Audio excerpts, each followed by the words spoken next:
Bonjour à tous, bienvenue dans notre émission Les propos de Picadelo. Donc aujourd'hui nous sommes à la Papotière, c'est un restaurant nantais qui a la particularité d'être bilingue, français, langue des signes. Et c'est Iman, sa co-gérante, qui nous accueille aujourd'hui. Bonjour Iman. Bonjour. Bonjour Iman. Bonjour, je me présente, je suis Iman. Bonjour Iman, donc si j'ai bien compris, Iman c'est votre nom en langue des signes, c'est bien ça? Oui, en fait, parce que j'avais les cheveux frisés, et j'ai les cheveux frisés d'ailleurs, hein, et en général les personnes sourdes, au lieu d'épeler les prénoms, eh bien, préfèrent attribuer un nom signé aux personnes. D'accord, donc il y a une lettre peut-être, le I qui est repris justement dans votre prénom? Ou donc oui, les en cheveux général, frisés oui. avec le I, c'est ça? Voilà, c'est ça. Oui, c'est ça. D'accord. Oui. Donc c'est effectivement comme le nom du restaurant. Ici, la Papotière, il y a un signe qui a été donné au restaurant. Bah oui, exactement, c'est celui-ci, la papotière. D'accord, et donc là, ça représente quoi? Oui. Ouais. Bah c'est les cris en fait, hein. Les cris et les signes. Et les signes. La papotière, en fait, ce que ça veut dire, à la base, on s'est inspiré de papoter, du bavardage, voilà. Et puis, en fait, ça représentait parfaitement en fait, la rencontre et le partage entre deux communautés sourdes et entendantes. D'accord. Ok, donc dans ce restaurant, Iman, tout le monde est accueilli. Ben oui, tout le monde. Tout le monde est bienvenu, hein, les personnes en situation de handicap, entendantes ou sourdes, peu importe. Et comment font les personnes entendantes qui ne connaissent pas la langue des signes pour recommander par exemple? Alors, justement, en fait, on a des illustrations en fait, hein, qui sont là et on peut passer par l'écrit également. Et les clients, lorsqu'ils se présentent, eh bien, par exemple, j'ai déjà eu la situation, une personne entendante qui peut se présenter, qui est un peu angoissée. Je vais essayer de la rassurer, de me montrer souriante, de lui présenter l'entrée, le plat et les desserts, en lui présentant les illustrations qui sont sur le comptoir. Et puis, on voit aussi les plats dans la vitrine en fait. Les gens ont envie de savoir ce qu'ils vont manger. Et puis ils choisissent, et puis ensuite ils passent avec le plateau, ils choisissent leur boisson, ils commandent et ils nous payent directement. Et en fait, cette personne-là, en fait, la première fois a déjeuné et est revenue les fois suivantes, et puis maintenant c'est une cliente fidèle. Ça me fait toujours plaisir, et puis ils ont souvent besoin d'être rassurés la première fois. D'accord, donc finalement ce sont les entendants qui se retrouvent dans cette situation où c'est eux qui doivent s'adapter dans votre restaurant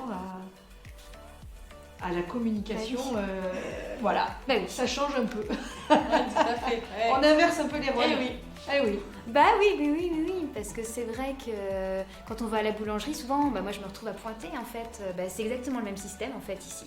On passe par le pointage, mais c'est différent, hein, par exemple, parce que moi lorsque je vais à la boulangerie, je vais demander ce que je vais avoir et souvent j'aurai pas accès aux détails.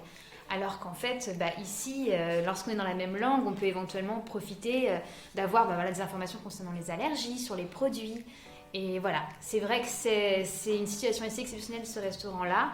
Et pour les personnes entendantes, si toutefois on ne se comprend pas, on peut passer par l'écrit, en cas d'allergie par exemple. Oui, tout à fait. Donc, en effet, quand on vient en tant qu'entendant, on peut déjà apprendre du vocabulaire en langue des signes. Mais encore, Iman, est-ce qu'on peut apprendre la langue des signes ici, dans le cadre d'ateliers? Oui, tout à fait. On propose des ateliers. Les personnes entendantes ou sourdes sont les bienvenues, bien sûr. Et en fait, on fait de la sensibilisation. On initie à la langue des signes pour les bases, par exemple, sur des thématiques différentes, Noël ou les vacances. Voilà, et c'est vrai qu'il y a les cafés signes qui existent avec des lieux de débat ou des événements qu'on peut organiser. Voilà, il y a plein de choses de prévues. Et puis, c'est des temps que les personnes sourdes apprécient pour pouvoir échanger.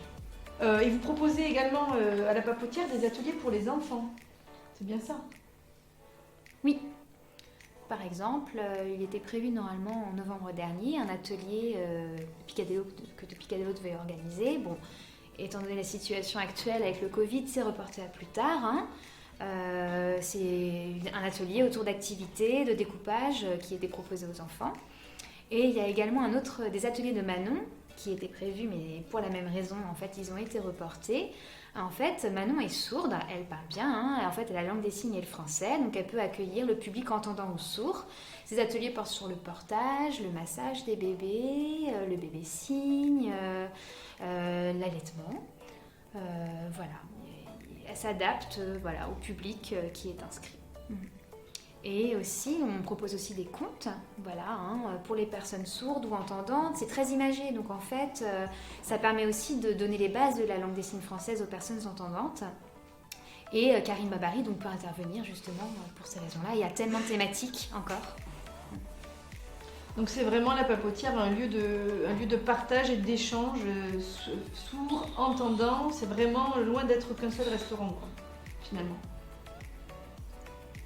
Bah oui. Oui, c'est un lieu extrêmement riche.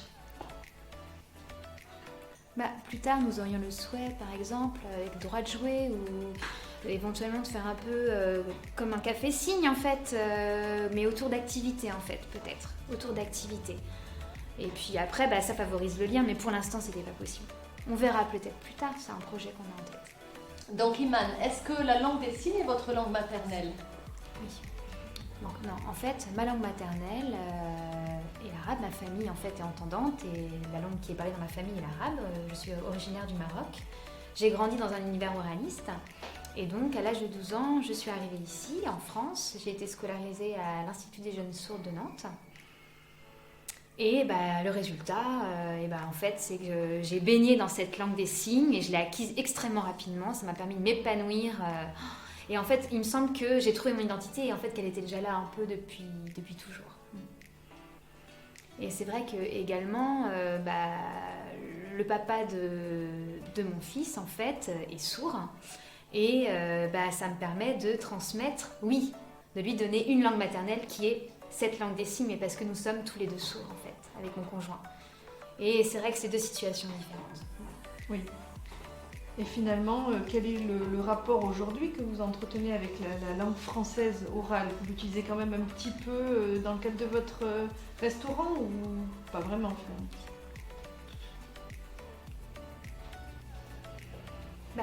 En fait, mon objectif ici est d'accueillir les personnes et d'essayer de leur transmettre la langue des signes. Donc en fait, l'idée c'est qu'ils s'adaptent, que je ne sois pas seulement moi dans l'adaptation.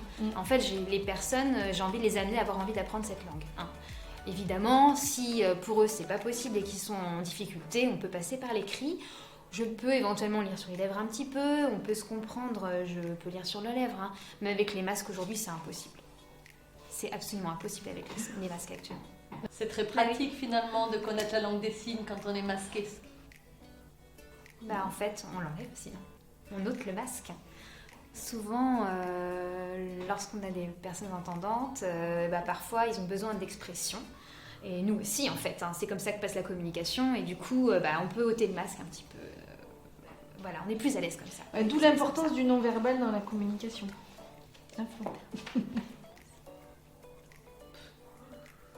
Oui, c'est ça.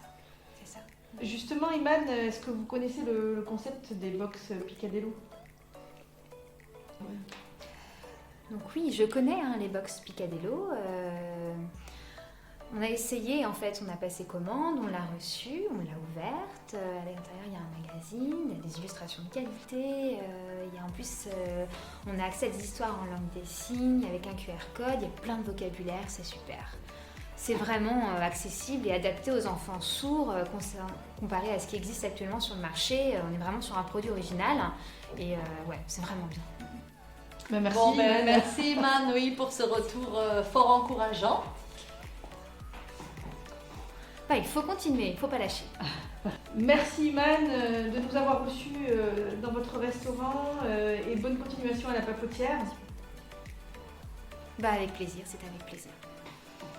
Nous espérons, chers parents, que vous avez été intéressés par cette interview, que vous pouvez retrouver comme d'habitude sur www.picadillo.com.